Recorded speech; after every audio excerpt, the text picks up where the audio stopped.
আমাদের জীবনে যখনই আমরা কোনো বড় দায়িত্বের সম্মুখীন হই তখন আমরা তার থেকে দূরে পালাই আর এই অজুহাত দিই যে না না, এত বেশি ভার বহন করার যোগ্যতা আমার নেই, আমি করতেই পারবো না। দেখুন, এই সংসারে ভিন্ন ভিন্ন ধরনের গাছ আছে, ছোট গাছ, বড় গাছ, কিন্তু বটগাছের মতো বড় এবং নিবিড় গাছ আর একটাও নেই। সে নিঃস্বার্থভাবে এই সংসারকে সেবা করে যায়, ছায়া প্রদান করে, শীতলতা প্রদান করে। আর যখন এমন সময় আসে যখন তার ওপর বোঝা অত্যন্ত বেড়ে যায়, সে কিন্তু কোনোভাবেই ভেঙে পড়ে না। তখন সে নিজের নিঃস্বার্থ কর্মের ফল লাভ করে, সেই নিঃস্বার্থ কর্ম যা সে করেছে। তার দেহ থেকে ছোট ছোট ঝুড়ি বার হয় এবং তা কাণ্ডের আকার ধারণ করে। সেই কাণ্ড মাটির কাছে পৌঁছয় এবং তারপর তা বটগাছের সহায়ক হয়ে ওঠে। সে ভেঙে পড়ে যায় না। এইভাবে আপনিও জীবনে নিঃস্বার্থভাবে সবার সেবা করুন, ভালোবাসুন, সবাইকে সাহায্য করুন। যেদিন আপনার ওপর বোঝা অত্যন্ত বেড়ে যাবে, সেদিন এই সব মানুষ আপনাকে সাহায্য করার জন্য আসবেন, আপনার শক্তি হয়ে উঠবেন। আর আপনি বটগাছের মতোই মহান এবং বিশাল হয়ে উঠবেন। আসুন আর আমার সাথে ভালোবেসে বলুন, রাধা রাধা। একটা শব্দ আছে, পরিস্থিতি। অনেক মানুষের মুখে আমরা এই শব্দ শুনি। জীবনে যখন অসফল হয়ে দুঃখ আসে, সংকট আসে, কোনো বিপদ ঘনিয়ে আসে, তখন সমস্ত দোষ আমরা পরিস্থিতির ওপর চাপিয়ে দিই। আর দেখতে গেলে কোথাও না কোথাও ঠিকই করি। এই পরিস্থিতি প্রত্যেক দিনের মতো পাল্টাতে থাকে, কিন্তু এই দিন, এই রাত, এমন কেউ আছেন যিনি এর ওপরেও নিয়ন্ত্রণ সাধন করেন, আর তিনি হলেন সূর্য। ঠিক সেই রকমই আমাদের জীবনেও সূর্য হলো এই মন। যদি এই মনের উপর আমরা নিয়ন্ত্রণ করতে পারি, তাহলে আমরা জীবনকেও নিয়ন্ত্রণ করতে পারবো। প্রথমে এই মনের রাজা হয়ে উঠতে হবে। তাই মনে রাখবেন, যদি মন দুর্বল হয় তাহলে পরিস্থিতি আমাদের সমস্যা বলে মনে হবে। এই মন যদি স্থির হয়, পরিস্থিতি প্রতিস্পর্ধা বলে মনে হবে। আর এই মন যদি শক্তিশালী হয়ে ওঠে, তাহলে যে কোনো পরিস্থিতি আপনার কাছে একটা সুযোগ মাত্র, এমন এক সুযোগ যাতে অগ্রসর হয়ে আপনি মহান হয়ে উঠতে পারেন। এই মনের শক্তির বৃদ্ধি ঘটান, মহান হয়ে উঠুন, আর আমার সাথে ভালোবেসে বলুন, রাধা রাধা। আমাদের জীবনে গুরুজনেরা, জ্ঞানী মানুষজন সবসময় একটা কথা বলেন, ধৈর্য ধরো। শুধুমাত্র দুটো শব্দ, কিন্তু কতটা বিশাল সেটা বোঝার চেষ্টা করুন। ছোট একটা অস্ত্র হাতে নিন এবং একটা বিশাল পর্বতে নিরন্তর প্রহার করতে থাকুন, ধৈর্য ধরে সেই কাজ করতে থাকুন। এমন একদিন আসবে, এই বিশাল পর্বতে আপনি একটা পথ তৈরি করবেন। কোনো ধনুর্ধর যখন নিজের বিদ্যা অর্জন করেন, তখন তাকেও ধৈর্য ধরতে হয়, তার নিজেকে সময় দিতে হয়, তবেই সে ধনুর্বিদ্যা শিখতে পারে। সেইভাবে আমাদের জীবনেও ধৈর্য ধরার খুব প্রয়োজন। পরিবারে ধৈর্য রাখতে পারলে তাহলে আস্তে আস্তে দেখবেন প্রেম বৃদ্ধি পাচ্ছে। সমাজে যদি ধৈর্য রাখতে পারেন, তাহলে আস্তে আস্তে এই সমাজ আপনাকে সম্মান করবে। যদি নিজের জীবনে ধৈর্য রাখতে পারেন, তাহলে নিজে থেকেই আত্মবিশ্বাস বাড়বে, নিজের বিকাশ হবে। জীবনে সবই সম্ভব যদি ধৈর্য রাখতে পারেন। হয়তো আস্তে আস্তে হবে, কিন্তু হবে অবশ্যই। শুধু ধৈর্য রাখুন, কারণ ধৈর্যই সব থেকে বড় পুঁজি। আসুন আর আমার সাথে ভালোবেসে বলুন, রাধা রাধা। মানুষ তার জীবনে দুই ধরনের পরিস্থিতিকে খুব ভয় পায়। এক, কোনো কারণবশত কারোর সামনে নত হওয়া। দুই, কোনো কারণে নিজের চরিত্র থেকে, নিজের মূল্যবোধ থেকে বিচ্যুত হওয়া। এবার কেন হয় এরকম যে কথায় কথায় কারোর সামনে নত হতে হয়? কেন বারংবার নিজের চরিত্র থেকে চ্যুত হতে হয়? এরকম কেন হয়? এটা তখনই হয় যখন আমাদের শিক্ষা এবং মূল্যবোধের অভাব থাকে। যদি মানুষের মধ্যে প্রকৃত শিক্ষা থাকে তাহলে এই সংসারে কোনো সময় এবং কারোর সামনেই নত হওয়ার কোনো প্রয়োজন নেই। যদি মানুষের মধ্যে মূল্যবোধ থাকে তাহলে তাকে নিজের মূল্যবোধ বা চরিত্র থেকে বিচ্যুত হতে হয় না, তা সে যাই হয়ে যাক না কেন। কোনো বালককে যদি জন্ম থেকেই সুশিক্ষার অধিকারী করা হয়, শিক্ষিত করা হয়, মূল্যবোধের অধিকারী করা হয়, তবে সে এই সংসারে এমন কর্ম করবে যাতে সে নিজেকে, নিজের পরিবারকে, সমগ্র সমাজকে গর্বিত করতে পারে। শিক্ষা লাভ করুন, মূল্যবোধ লাভ করুন এবং আমার সাথে ভালোবেসে বলুন, রাধা রাধা। আমাদের সকলের জীবনে একটা লক্ষ্য থাকে যেটা আমরা লাভ করতে চাই। ঠিক যেন একটা প্রতিস্পর্ধা বিদ্যমান যে কে সব থেকে আগে নিজের লক্ষ্যে পৌঁছতে পারবে। আর সেই জন্য আমরা সকলেই খুব তাড়াতাড়ি এগোতে চেষ্টা করি, বড় এবং দীর্ঘ পদক্ষেপ ফেলি যাতে তাড়াতাড়ি নিজের লক্ষ্যে পৌঁছতে পারি। কিন্তু এক অত্যন্ত গুরুত্বপূর্ণ বিষয় আছে, সবসময় লক্ষ্য সামনে থাকবে না, কখনো কখনো তা খুঁজতে হয়। এই যাত্রা খুব কঠিন হতে পারে, আর ঠিক এই কারণেই সবসময় দ্রুত গতিতে চলা বা তাড়াতাড়ি পথে চলা সেটা আবশ্যক নয়। তার থেকেও বেশি গুরুত্বপূর্ণ হলো ভেবেচিন্তে তারপর পথ চলা। যদি ভেবেচিন্তে পদক্ষেপ ফেলেন, চলতে পারেন, তাহলে সেটাই সর্বশ্রেষ্ঠ পদক্ষেপ। কখন কোন দিকে যেতে হবে, কখন কোথায় দিক পাল্টানো যাবে না, কখন গতি বেশি রাখতে হবে, কখন কম, কখন থামবো, কখন চলবো, এই সব কিছুর বিষয়ে জ্ঞান অত্যন্ত গুরুত্বপূর্ণ এবং ভেবে চিন্তে চলতেই হবে। সেই জন্য শুধু তীব্র গতিতে সামনে এগোলে চলবে না, ভাবনা চিন্তা করে এগোতে হবে। আসুন আমার সাথে ভালোবেসে বলুন, রাধা রাধা। পায়েস হলো আমার বিশেষ প্রিয়। এর মধুর স্বাদ মনকে প্রফুল্ল করে তোলে। ছোটবেলায় মা আমার জন্য পায়েস বানাতেন এবং আমাকে বলতেন যে গরম থাকতে থাকতে খেয়ে নে কানাই, ঠান্ডা হয়ে গেলে ভালো লাগবে না। কিন্তু আমিও দুষ্টু ছিলাম, ঠান্ডা হওয়া পর্যন্ত অপেক্ষা করতাম, আর ঠান্ডা হয়ে যাবার পরে মার কাছে যেতাম আর ওনাকে বলতাম যে মা, পায়েস তো ঠান্ডা হয়ে গেছে, এটা গরম করে দিন। তখন মা হাসতেন আর বলতেন যে পায়েস না হয় আমি আবার গরম করে দেব কানাই, কিন্তু এর মধুর স্বাদ, সেই মিষ্টত্ব, সেই সুবাস, সেটা আবার ফিরে আসবে না। কথাটা সত্যি, আর এই সত্যটাই আমাদেরও জীবনের সত্য।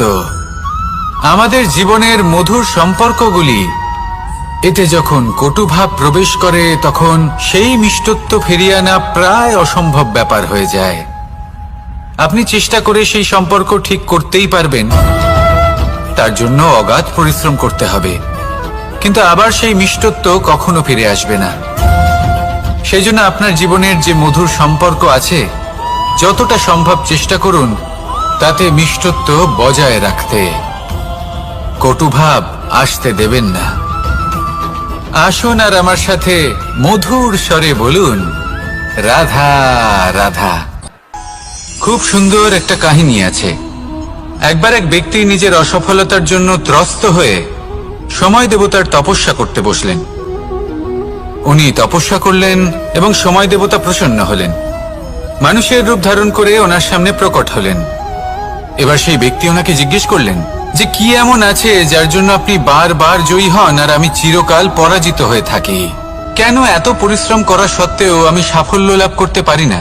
তখন সময় দেবতা উত্তর দিলেন যে দিন হোক বা রাত, ঝড় হোক বা ভূমিকম্প, রোদ হোক বা বৃষ্টি হোক, সময়ের সূত্রপাত হোক বা প্রলয়, আমি থামি না, আমি চলতেই থাকি। আর সেই জন্য যিনি থেমে যান তিনি পরাজিত হন আর আমি জয়ী হই। এটাই আমাদের শিখতে হবে।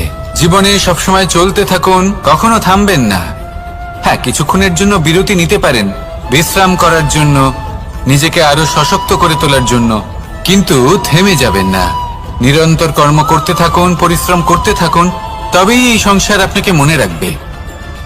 আসুন আমার সাথে ভালোবেসে বলুন, রাধা রাধা। শব্দ, শব্দ আসলে কি? শুধুই কয়েকটি অক্ষরের সমষ্টি, নাকি আমাদের বাণী? এই শব্দ এমন এক শক্তি যা কাউকে এই নিজের বশবর্তী করে ফেলতে পারে। শব্দ এমন এক অস্ত্র যা কাউকে ক্ষত বিক্ষত করে দিতে পারে। এই শব্দ হলো একটি নাদ স্বরূপ যা কোনো ঘুমন্ত ব্যক্তিকেও জাগিয়ে তুলতে পারে এবং নিজের লক্ষ্যের দিকে অগ্রসর করতে পারে। শব্দে এত শক্তি আছে যে কারোর মনে এতটা আঘাত দিতে পারে যে সে হয়তো জীবনে আর কখনো এগোতেই পারল না। তাহলে এই শব্দের প্রয়োগ খুব ভেবেচিন্তে করবেন। এবং এই শব্দের মতোই হলো নীরবতা। অনেক সময় এই নীরবতা আমাদের সহায়ক হয়ে ওঠে। অনেক সময় এটা আমাদের অনুশোচনাকে অনেক বেশি বাড়িয়ে তুলতে পারে। ভীষ্ম পিতামহ, অঙ্গরাজ কর্ণ যখন দ্রৌপদীর বস্ত্রহরণ হচ্ছিল তখন এনারা নীরব ছিলেন। দুর্যোধনের বিরোধিতা করেননি, ওকে বাধা দেননি। আর তারপর কি হলো সেটা আপনারা সকলে জানেন। দেখতে গেলে নীরবতা চুপ করে থাকা, কিন্তু যদি কোনো দুষ্টের সামনে চুপ করে থাকেন, যদি তার বিরোধিতা না করতে পারেন, তাহলে এই নীরবতাই অনেক বড় পাপের আকার ধারণ করে। মনে রাখবেন আর আমার সাথে ভালোবেসে বলবেন, রাধা রাধা। আভূষণ। কার না ভালো লাগে এই আভূষণ? আমরা পরিশ্রম করি, ধন অর্জন করি আর আভূষণ কিনে থাকি, কখনো নিজের জন্য, কখনো বা তাদের জন্য যাকে আমরা ভালোবাসি, বা তাদের জন্য যাকে আমরা সম্মান করি। হয়তো সেই জন্যই সীতা চূড়ামণি ধারণ করেছিলেন এবং আমি সামন্তকমণি। কিন্তু এটাই কি সেই প্রকৃত আভূষণ যা আপনার মূল্য বৃদ্ধি করে? না। শ্রীরামের আভূষণ হলো ওনার নম্র ভদ্র ব্যবহার। মাতা সীতার আভূষণ হলো ওনার সততা, ওনার নিষ্ঠা, ওনার ত্যাগ। অর্জুনের আভূষণ ছিল ওনার একাগ্রতা। রাধার আভূষণ ওনার প্রেম। এই আভূষণ কোথাও নেই, আপনার মনে আছে।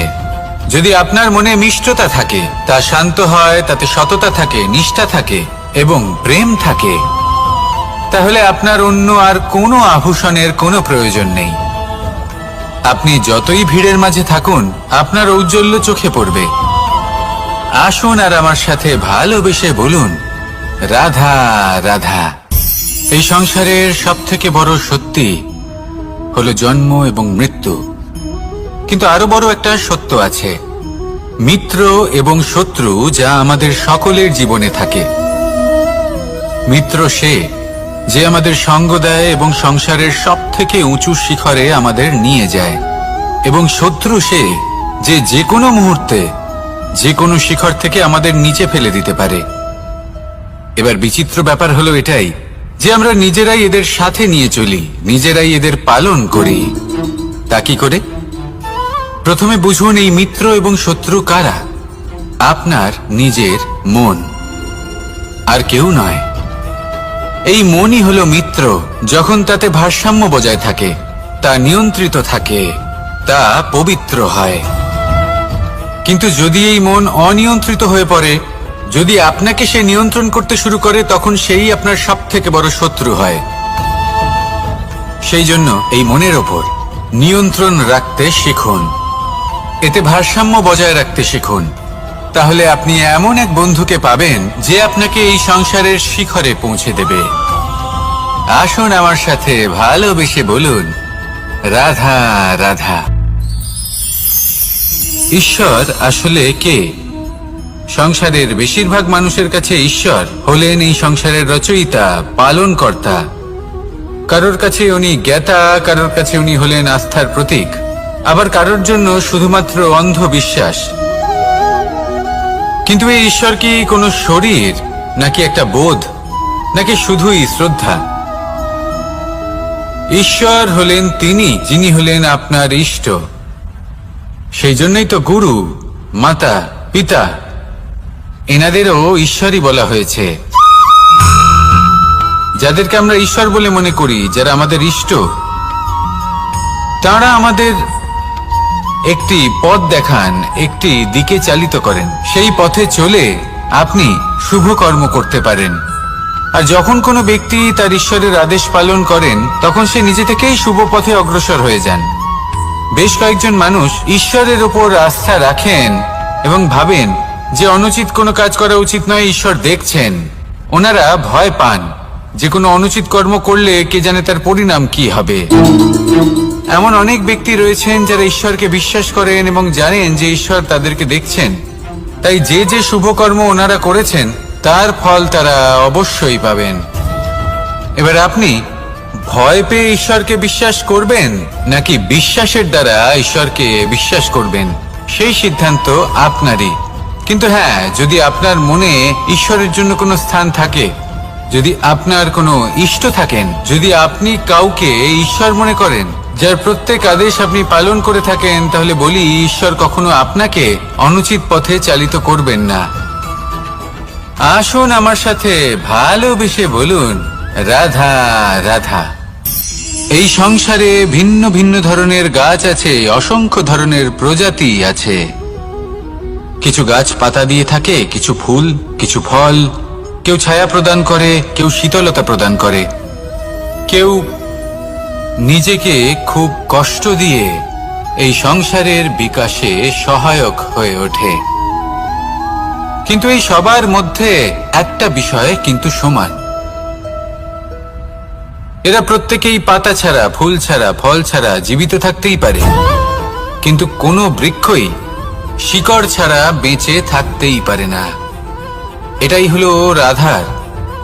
ঠিক সেইভাবেই আমাদের জীবনে শক্তি হোক, ধন হোক বা সাফল্য হোক, আমাদের বা আমাদের পরিবারের প্রসন্নতাই হোক, এই সব কিছুর আধার হলো, সবকিছুর মূল হলো পরিশ্রম।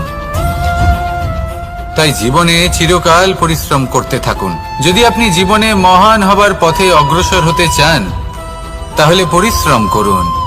এই পরিশ্রম দ্বারাই নিজের পরিবারকে প্রসন্ন করুন, নিজের বন্ধুদের প্রসন্ন করুন, এই সমাজকে গর্বিত করুন। আসুন আমার সাথে ভালোবেসে বলুন, রাধা রাধা। কখনো কোনো বাগানের কোনো বৃক্ষকে দেখেছেন যেখানে সুগন্ধি ফুল থাকে, রসালো ফল থাকে? তখন মন প্রফুল্ল হয়ে ওঠে, মন থেকে সেই বৃক্ষের প্রতি ভালোবাসা জন্মায়। কিন্তু যিনি বাগানের মালিক, শুধুমাত্র তিনিই জানেন যে কিভাবে এই বৃক্ষকে আগলে রাখতে হয়, কিভাবে তার পরিচর্যা করলে এতে সুন্দর সুগন্ধি ফুল হবে, রসালো ফল হবে। কখনো কখনো প্রয়োজনের থেকে বেশি রোদ পেলে এই বৃক্ষগুলি শুকিয়ে যায়, প্রয়োজনের থেকে কম রোদ পেলেও এই বৃক্ষ কিন্তু শুকিয়ে যায়। প্রয়োজনের থেকে কম জল যদি পায়, এই বৃক্ষ শুকিয়ে যেতে পারে। প্রয়োজনের থেকে অতিরিক্ত জল যদি পায়, তখনও এই বৃক্ষের শিকড়গুলি নষ্ট হয়ে যেতে পারে। এবার এটাই কিন্তু আমাদের সংসারের সাথেও হয়। আমাদের সংসারের সকল প্রতিভাশালী ব্যক্তি, যেমন লেখক, বিচারক, প্রবক্তা, যোদ্ধা, এদের সবার ক্ষেত্রে এই কথাটাই প্রযোজ্য। যদি বেশি প্রশংসা করা হয়, তাহলেও এরা হারিয়ে যাবেন। প্রয়োজনের থেকে বেশি যদি নিন্দা করা হয়, তখনও তারা নত হয়ে পড়বেন। তাহলে আপনি এদের রক্ষা করুন এবং নিজেদেরও। মনে রাখবেন একটা কথা, জেনে রাখুন কখন কোন নিন্দায় আপনি লজ্জিত হবেন না, আর কখন কোন প্রশংসার দ্বারা নিজের মধ্যে অহংবোধ জাগ্রত করবেন না। এই মন সুপ্রসন্ন হয়ে বলবে, রাধা রাধা। সময় কত বিচিত্র হয়। সময় আমাদের পক্ষে থাকলে আমরা নিজেদের রাজা মনে করে নিই, আর সেই সময় যদি বিপক্ষে চলে যায়, তাহলে নিঃস্ব হতে সময় লাগে না। তাই মানুষের একটা অভ্যেস আছে, খারাপ সময়ের জন্য কিছু সঞ্চয় করা। আত্মীয়, বন্ধু খারাপ সময় পাশ থেকে সরে যায়। যশ, মান প্রতিকূল সময় চিরস্থায়ী হয় না। তাই মানুষ মনে করে অর্থ সঞ্চয় করাই শ্রেয়। অর্থের কোনো হৃদয় নেই যা সময়ের সাথে পরিবর্তিত হবে। সংসার বলে সর্বদা অর্থ সঞ্চয় করতে থাকুন। খারাপ সময় অবশ্যই কাজে লাগবে, কিন্তু আমি বলবো শুভ কর্ম করতে থাকুন, আনন্দে থাকুন, নিজের ওপর আর ঈশ্বরের ওপরে বিশ্বাস রাখুন। খারাপ সময় কখনো আসবেই না। রাধা রাধা। মানুষ নিজের পরিবারের জন্য কত কিছুই না করে, দিন রাত পরিশ্রম করতে থাকে যাতে তার পরিবারের প্রয়োজন পূরণের জন্য অর্থ রোজগার করতে পারে। কিন্তু শুধু অর্থ রোজগার করাটাই কি যথেষ্ট? আপনি বলবেন হ্যাঁ, নিশ্চয়ই। অর্থ দিয়ে সবকিছু পাওয়া যায়, বিদ্যা পাওয়া যায়, বাড়ি পাওয়া যায়, ওষুধ পাওয়া যায়, আর কত কিছুই না পাওয়া যায়।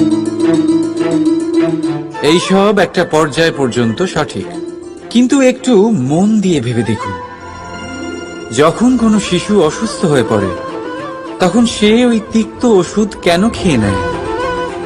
এই জন্য কারণ ওর পিতা সেই ওষুধ অর্থ দিয়ে কিনেছে? না, বরং এই জন্য কারণ তার পিতা যে তার সামনে দাঁড়িয়ে, তার ওপরে তার বিশ্বাস আছে। বিশ্বাস আছে যে উনি তার কিচ্ছু হতে দেবেন না। এই বিশ্বাস, এই সংস্কার, এই শিক্ষা কখনো অর্থ দিয়ে পাওয়া যায় না। এটা পাওয়া যায় সেই সময় থেকে যা মাতা পিতা তাদের সন্তানের সাথে কাটিয়েছেন। তাই জীবনে অর্থ অবশ্যই উপার্জন করুন, কিন্তু নিজের পরিবারকেও সময় দিন, আনন্দ পাবেন। রাধা রাধা। প্রকৃতি মানুষকে এক বিশেষ শক্তি দিয়েছে, অন্য জীবের থেকে বেশি শক্তি দিয়েছে, স্মরণ শক্তি। এই শক্তি মানুষকে অন্য জীবের থেকে ভিন্ন করে, ইতিহাস রচনা করার প্রেরণা দেয়, জ্ঞানকে বংশানুক্রমে এগিয়েও নিয়ে যায়। আর যারা ভুলে যান, অধিকাংশ সময় তারা উপহাস আর দয়ার পাত্র হয়ে যান। কিন্তু এটাই কি প্রকৃত রূপে সত্য? না। এই স্মরণ শক্তি মানুষের বিকাশের সব থেকে বড় বাধা হয়ে দাঁড়ায়, তার মনকে দূষিত করে দেয়। খারাপ অভিজ্ঞতা, কারোর করা বিশ্বাসঘাতকতা, কারোর কটাক্ষ বেশিরভাগ মানুষই ভুলতে পারেন না, আর তারপর প্রতিশোধ নিতে উদ্যত হন। প্রথমে সময় নষ্ট করেন প্রতিশোধের প্রস্তুতিতে, আর তারপর সময় নষ্ট করেন প্রতিশোধ নেওয়ার সুযোগ খুঁজতে। যদি সন্তুষ্টি পেতে চান, যদি জীবনে আনন্দ পেতে চান, তাহলে স্মরণ শক্তির সদ্ব্যবহার করুন। নিজের স্মরণ শক্তিকে চালনা করুন শুধুমাত্র ভালো কথা আর ভালো স্মৃতির দিকে। জীবনে আনন্দ পাবেন। রাধা রাধা। জীবন কি? এই জীবন আমরা জন্ম নিই, বড় হয়ে উঠি, আমাদের মা বাবা আমাদের পালন করেন, তারপর তাদের অর্থ দিয়ে আমাদের বাল্যকাল কাটে, আমরা আরো বড় হই, বিবাহ বন্ধনে আবদ্ধ হই, আমাদেরও সন্তান হয়, আমরা তাদের পালন করি, তারপর আমরা বৃদ্ধ হই, আর একদিন এই সংসার ছেড়ে আমরা সকলে চলে যাই। এটাই কি জীবন? আপনার মনে এই প্রশ্ন হয়তো অনেকবার জেগেছে, তাই না? এবার একটু জলের যাত্রাপথ লক্ষ্য করুন। সাগর থেকে বাষ্প হয়ে ওঠে এই জল, মেঘ হয়ে ঝরে পড়ে সে, তারপর নদী হয়ে আবার সাগরে মিলিয়ে যায়। কিন্তু কখনো এই প্রশ্ন করে না যে তার জীবন কি, তার উদ্দেশ্য কি। প্রতিটা মুহূর্ত বাঁচে সে, আর অন্যদের যতখানি সম্ভব সাহায্য করে। যখন সাগরে থাকে তখন অসংখ্য জীবকে জীবন দান করে। যখন সাগর থেকে বাষ্প হয়ে মেঘ হয়ে যায় তখন চাষিদের মনে এই আশা জাগায় যে ফসল আবার ফলবে। যখন বর্ষা হয়ে ঝরে পড়ে তখন এই শুকনো তৃষ্ণার্ত ধরিত্রীর তৃষ্ণা মেটায়। আর যখন নদীতে থাকে তখন তার পারে নানান গাছপালার জন্ম দেয়। কিন্তু ভাবুন, জল কি কখনো এটা ভাবে যে তার জীবন কি বা তার জীবনের উদ্দেশ্যটাই বা কি?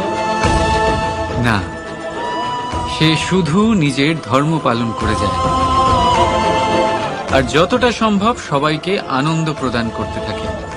সেই জন্যই জীবনে কখনো এই প্রশ্ন করবেন না যে এই জীবন কি, এই জীবনের উদ্দেশ্য কি। শুধু এই জীবন বাঁচুন আর যতটা সম্ভব সবাইকে আনন্দ প্রদান করুন। মন প্রসন্ন হয়ে বলবে রাধা রাধা। কখনো বৃষ্টির জন্য হওয়া কাদার মধ্যে দিয়ে আপনি নিজের বাড়ি ফিরেছেন? পাদুকা পরার জন্য আপনি ওই কাদা থেকে অবশ্যই বেঁচে যান, কিন্তু সেই পাদুকা থেকে আগত নোংরা কাদার ছিটে আপনার বস্ত্রকে ময়লা করেই দেয়। কিন্তু তাও সেই ছিটের জন্য আপনার বস্ত্র ময়লা হয়ে যাবে, সেই জন্য আপনি পাদুকা পরা ছেড়ে দেন না। ঠিক সেইভাবেই জীবনে এমন কিছু মানুষও আসেন যারা পাদুকার মতো হন, যারা আপনাকে কাদার থেকে বাঁচিয়ে নেন, কিন্তু বস্ত্ররূপী আপনার মনের উপরে আশঙ্কার দাগ ছেড়ে যান। এইসব মানুষের জন্য নিজের মন ছোট করার কোনো প্রয়োজন নেই। প্রয়োজন আছে শুধু এটা ভাবার যে আপনি নিজের পা কাদার থেকে বাঁচাবেন নাকি আপনার বস্ত্র। জীবনে গম্ভীর হওয়া ভালো কথা, কিন্তু সমস্ত বিষয় যদি গম্ভীরভাবে ভাবতে থাকেন তাহলে জীবনের আনন্দটাই শেষ হয়ে যাবে। এই সংসার অস্থায়ী, এখানে এমন কিছুই নেই যা চিরকাল জীবিত থাকবে। তাই যতক্ষণ এই জীবন আছে সন্তুষ্টি আর আনন্দ নিয়ে বাঁচুন। নিজের ওপর আগত কাদার ছিটের দিকে মন দেবেন না, শুধু আনন্দ বিতরণ করুন। মন প্রসন্ন হয়ে বলবে রাধা রাধা। আমাদের জীবনে গুরুজনেরা, জ্ঞানী মানুষজন সবসময় একটা কথা বলেন, ধৈর্য ধরো। শুধুমাত্র দুটো শব্দ, কিন্তু কতটা বিশাল সেটা বোঝার চেষ্টা করুন। ছোট একটা অস্ত্র হাতে নিন এবং একটা বিশাল পর্বতে নিরন্তর প্রহার করতে থাকুন। ধৈর্য ধরে সেই কাজ করতে থাকুন। এমন একদিন আসবে এই বিশাল পর্বতে আপনি একটা পথ তৈরি করবেন। কোনো ধনুর্ধর যখন নিজের বিদ্যা অর্জন করেন তখন তাকেও ধৈর্য ধরতে হয়, তার নিজেকে সময় দিতে হয়, তবেই সে ধনুর্বিদ্যা শিখতে পারে। সেইভাবে আমাদের জীবনেও ধৈর্য ধরার খুব প্রয়োজন। পরিবারে ধৈর্য রাখতে পারলে তাহলে আস্তে আস্তে দেখবেন প্রেম বৃদ্ধি পাচ্ছে।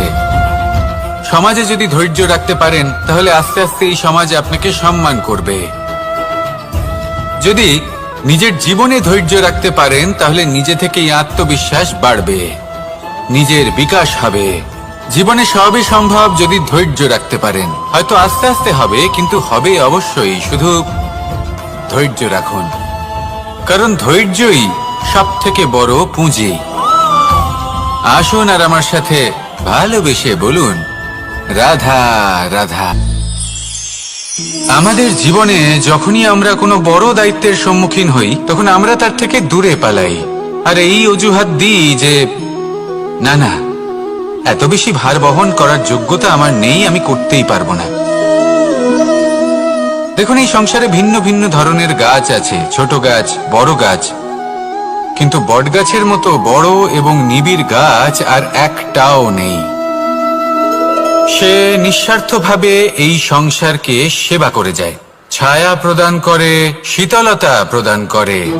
আর যখন এমন সময় আসে যখন তার ওপর বোঝা অত্যন্ত বেড়ে যায়, সে কিন্তু কোনোভাবেই ভেঙে পড়ে না।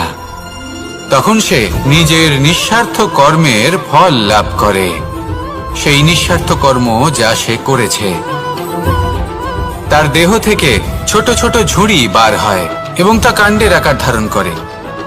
সেই কাণ্ড মাটির কাছে পৌঁছয় এবং তারপর তা বটগাছের সহায়ক হয়ে ওঠে। সে ভেঙে পড়ে যায় না। এইভাবে আপনিও জীবনে নিঃস্বার্থভাবে সবার সেবা করুন, ভালোবাসুন, সবাইকে সাহায্য করুন। যেদিন আপনার ওপর বোঝা অত্যন্ত বেড়ে যাবে সেদিন এই সব মানুষ আপনাকে সাহায্য করার জন্য আসবেন, আপনার শক্তি হয়ে উঠবেন, আর আপনি বটগাছের মতোই মহান এবং বিশাল হয়ে উঠবেন। আসুন আর আমার সাথে ভালোবেসে বলুন, রাধা রাধা। একটা শব্দ আছে, পরিস্থিতি। অনেক মানুষের মুখে আমরা এই শব্দ শুনি। জীবনে যখন অসফল হই, দুঃখ আসে, সংকট আসে, কোনো বিপদ ঘনিয়ে আসে, তখন সমস্ত দোষ আমরা পরিস্থিতির ওপর চাপিয়ে দিই। আর দেখতে গেলে কোথাও না কোথাও ঠিকই করি। এই পরিস্থিতি প্রত্যেক দিনের মতো পাল্টাতে থাকে, কিন্তু এই দিন, এই রাত, এমন কেউ আছেন যিনি এর উপরেও নিয়ন্ত্রণ সাধন করেন, আর তিনি হলেন সূর্য। ঠিক সেই রকমই আমাদের জীবনেও সূর্য হলো এই মন। যদি এই মনের উপর আমরা নিয়ন্ত্রণ করতে পারি, তাহলে আমরা জীবনকেও নিয়ন্ত্রণ করতে পারবো। প্রথমে এই মনের রাজা হয়ে উঠতে হবে। তাই মনে রাখবেন, যদি মন দুর্বল হয় তাহলে পরিস্থিতি আমাদের সমস্যা বলে মনে হবে। এই মন যদি স্থির হয়, পরিস্থিতি প্রতিস্পর্ধা বলে মনে হবে। আর এই মন যদি শক্তিশালী হয়ে ওঠে, তাহলে যে কোনো পরিস্থিতি আপনার কাছে একটা সুযোগ মাত্র, এমন এক সুযোগ যাতে অগ্রসর হয়ে আপনি মহান হয়ে উঠতে পারেন।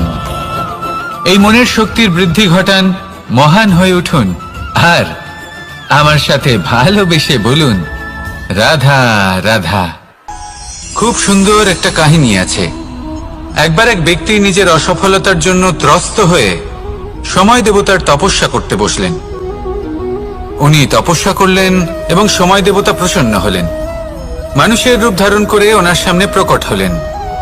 এবার সেই ব্যক্তি ওনাকে জিজ্ঞেস করলেন যে কি এমন আছে যার জন্য আপনি বারবার জয়ী হন আর আমি চিরকাল পরাজিত হয়ে থাকি? কেন এত পরিশ্রম করা সত্ত্বেও আমি সাফল্য লাভ করতে পারি না? তখন সময় দেবতা উত্তর দিলেন যে দিন হোক বা রাত, ঝড় হোক বা ভূমিকম্প, রোদ হোক বা বৃষ্টি হোক, সময়ের সূত্রপাত হোক বা প্রলয়, আমি থামি না, আমি চলতেই থাকি। আর সেই জন্য যিনি থেমে যান তিনি পরাজিত হন আর আমি জয়ী হই। এটাই আমাদের শিখতে হবে। জীবনে সবসময় চলতে থাকুন, কখনো থামবেন না। হ্যাঁ, কিছুক্ষণের জন্য বিরতি নিতে পারেন, বিশ্রাম করার জন্য, নিজেকে আরো সশক্ত করে তোলার জন্য, কিন্তু থেমে যাবেন না। নিরন্তর কর্ম করতে থাকুন, পরিশ্রম করতে থাকুন, তবেই এই সংসার আপনাকে মনে রাখবে। আসুন আমার সাথে ভালোবেসে বলুন, রাধা রাধা। মানুষ তার জীবনে দুই ধরনের পরিস্থিতিকে খুব ভয় পায়। এক, কোনো কারণবশত কারোর সামনে নত হওয়া। দুই, কোনো কারণে নিজের চরিত্র থেকে, নিজের মূল্যবোধ থেকে বিচ্যুত হওয়া। এবার কেন হয় এরকম যে কথায় কথায় কারোর সামনে নত হতে হয়? কেন বারংবার নিজের চরিত্র থেকে চ্যুত হতে হয়? এরকম কেন হয়? এটা তখনই হয় যখন আমাদের শিক্ষা এবং মূল্যবোধের অভাব থাকে। যদি মানুষের মধ্যে প্রকৃত শিক্ষা থাকে, তাহলে এই সংসারে কোনো সময় এবং কারোর সামনেই নত হওয়ার কোনো প্রয়োজন নেই। যদি মানুষের মধ্যে মূল্যবোধ থাকে, তাহলে তাকে নিজের মূল্যবোধ বা চরিত্র থেকে বিচ্যুত হতে হয় না, তা সে যাই হয়ে যাক না কেন। কোনো বালককে যদি জন্ম থেকেই সুশিক্ষার অধিকারী করা হয়, শিক্ষিত করা হয়, মূল্যবোধের অধিকারী করা হয়, তবে সে এই সংসারে এমন কর্ম করবে যাতে সে নিজেকে, নিজের পরিবারকে, সমগ্র সমাজকে গর্বিত করতে পারে। শিক্ষা লাভ করুন, মূল্যবোধ লাভ করুন, এবং আমার সাথে ভালোবেসে বলুন, রাধা রাধা। আমাদের সকলের জীবনে একটা লক্ষ্য থাকে যেটা আমরা লাভ করতে চাই। ঠিক যেন একটা প্রতিস্পর্ধা বিদ্যমান যে কে সব থেকে আগে নিজের লক্ষ্যে পৌঁছতে পারবে। আর সেই জন্য আমরা সকলেই খুব তাড়াতাড়ি এগোতে চেষ্টা করি, বড় এবং দীর্ঘ পদক্ষেপ ফেলি, যাতে তাড়াতাড়ি নিজের লক্ষ্যে পৌঁছতে পারি। কিন্তু এক অত্যন্ত গুরুত্বপূর্ণ বিষয় আছে, সবসময় লক্ষ্য সামনে থাকবে না। কখনো কখনো তা খুঁজতে হয়। এই যাত্রা খুব কঠিন হতে পারে, আর ঠিক এই কারণেই সবসময় দ্রুত গতিতে চলা বা তাড়াতাড়ি পথে চলা সেটা আবশ্যক নয়। তার থেকেও বেশি গুরুত্বপূর্ণ হলো ভেবেচিন্তে তারপর পথ চলা। যদি ভেবেচিন্তে পদক্ষেপ ফেলেন, চলতে পারেন, তাহলে সেটাই সর্বশ্রেষ্ঠ পদক্ষেপ। কখন কোন দিকে যেতে হবে, কখন কোথায় দিক পাল্টানো যাবে না, কখন গতি বেশি রাখতে হবে, কখন কম, কখন থামবো, কখন চলবো, এই সব কিছুর বিষয়ে জ্ঞান অত্যন্ত গুরুত্বপূর্ণ এবং ভেবে চিন্তে চলতেই হবে। সেই জন্য শুধু তীব্র গতিতে সামনে এগোলে চলবে না, ভাবনা চিন্তা করে এগোতে হবে। আসুন আমার সাথে ভালোবেসে বলুন, রাধা রাধা। পায়েস হলো আমার বিশেষ প্রিয়। এর মধুর স্বাদ মনকে প্রফুল্ল করে তোলে। ছোটবেলায় মা আমার জন্য পায়েস বানাতেন এবং আমাকে বলতেন যে গরম থাকতে থাকতে খেয়ে নে কানাই, ঠান্ডা হয়ে গেলে ভালো লাগবে না। কিন্তু আমিও দুষ্টু ছিলাম, ঠান্ডা হওয়া পর্যন্ত অপেক্ষা করতাম, আর ঠান্ডা হয়ে যাওয়ার পরে মার কাছে যেতাম আর ওনাকে বলতাম যে মা, পায়েস তো ঠান্ডা হয়ে গেছে, এটা গরম করে দিন। তখন মা হাসতেন আর বলতেন যে পায়েস না হয় আমি আবার গরম করে দেব কানাই, কিন্তু এর মধুর স্বাদ, সেই মিষ্টত্ব, সেই সুবাস, সেটা আবার ফিরে আসবে না। কথাটা সত্যি, আর এই সত্যটাই আমাদেরও জীবনের সত্য। আমাদের জীবনের মধুর সম্পর্কগুলি, এতে যখন কটুভাব প্রবেশ করে তখন সেই মিষ্টত্ব ফিরিয়ে আনা প্রায় অসম্ভব ব্যাপার হয়ে যায়। আপনি চেষ্টা করে সেই সম্পর্ক ঠিক করতেই পারবেন, তার জন্য অগাধ পরিশ্রম করতে হবে, কিন্তু আবার সেই মিষ্টত্ব কখনো ফিরে আসবে না। সেই জন্য আপনার জীবনের যে মধুর সম্পর্ক আছে, যতটা সম্ভব চেষ্টা করুন তাতে মিষ্টত্ব বজায় রাখতে। কটুভাব আসতে দেবেন না। আসুন আর আমার সাথে মধুর স্বরে বলুন, রাধা রাধা। শব্দ, শব্দ আসলে কি? শুধুই কয়েকটি অক্ষরের সমষ্টি, নাকি আমাদের বাণী? এই শব্দ এমন এক শক্তি যা কাউকেই নিজের বশবর্তী করে ফেলতে পারে। শব্দ এমন এক অস্ত্র যা কাউকে ক্ষত বিক্ষত করে দিতে পারে। এই শব্দ হলো একটি নাদ স্বরূপ যা কোনো ঘুমন্ত ব্যক্তিকেও জাগিয়ে তুলতে পারে এবং নিজের লক্ষ্যের দিকে অগ্রসর করতে পারে। শব্দে এত শক্তি আছে যে কারোর মনে এতটা আঘাত দিতে পারে যে সে হয়তো জীবনে আর কখনো এগোতেই পারল না। তাহলে এই শব্দের প্রয়োগ খুব ভেবেচিন্তে করবেন। এবং এই শব্দের মতোই হলো নীরবতা। অনেক সময় এই নীরবতা আমাদের সহায়ক হয়ে ওঠে, অনেক সময় এটা আমাদের অনুশোচনাকে অনেক বেশি বাড়িয়ে তুলতে পারে। ভীষ্ম পিতামহ, অঙ্গরাজ কর্ণ, যখন দ্রৌপদীর বস্ত্রহরণ হচ্ছিল তখন এনারা নীরব ছিলেন। দুর্যোধনের বিরোধিতা করেননি, ওকে বাধা দেননি। আর তারপর কি হলো সেটা আপনারা সকলে জানেন। দেখতে গেলে নীরবতা চুপ করে থাকা, কিন্তু যদি কোনো দুষ্টের সামনে চুপ করে থাকেন, যদি তার বিরোধিতা না করতে পারেন, তাহলে এই নীরবতাই অনেক বড় পাপের আকার ধারণ করে। মনে রাখবেন আর আমার সাথে ভালোবেসে বলবেন, রাধা রাধা। আভূষণ, কার না ভালো লাগে এই আভূষণ? আমরা পরিশ্রম করি, ধন অর্জন করি আর আভূষণ কিনে থাকি, কখনো নিজের জন্য, কখনো বা তাদের জন্য যাকে আমরা ভালোবাসি, বা তাদের জন্য যাকে আমরা সম্মান করি। হয়তো সেই জন্যই সীতা চূড়ামণি ধারণ করেছিলেন এবং আমি সামন্তকমণি। কিন্তু এটাই কি সেই প্রকৃত আভূষণ যা আপনার মূল্য বৃদ্ধি করে? না। শ্রীরামের আভূষণ হলো ওনার নম্র ভদ্র ব্যবহার। মাতা সীতার আভূষণ হলো ওনার সততা, ওনার নিষ্ঠা, ওনার ত্যাগ। অর্জুনের আভূষণ ছিল ওনার একাগ্রতা। রাধার আভূষণ ওনার প্রেম। এই আভূষণ কোথাও নেই, আপনার মনে আছে। যদি আপনার মনে মিষ্টতা থাকে, তা শান্ত হয়, তাতে সততা থাকে, নিষ্ঠা থাকে এবং প্রেম থাকে, তাহলে আপনার অন্য আর কোনো আভূষণের কোনো প্রয়োজন নেই। আপনি যতই ভিড়ের মাঝে থাকুন, আপনার ঔজ্জ্বল্য চোখে পড়বে। আসুন আর আমার সাথে ভালোবেসে বলুন, রাধা রাধা।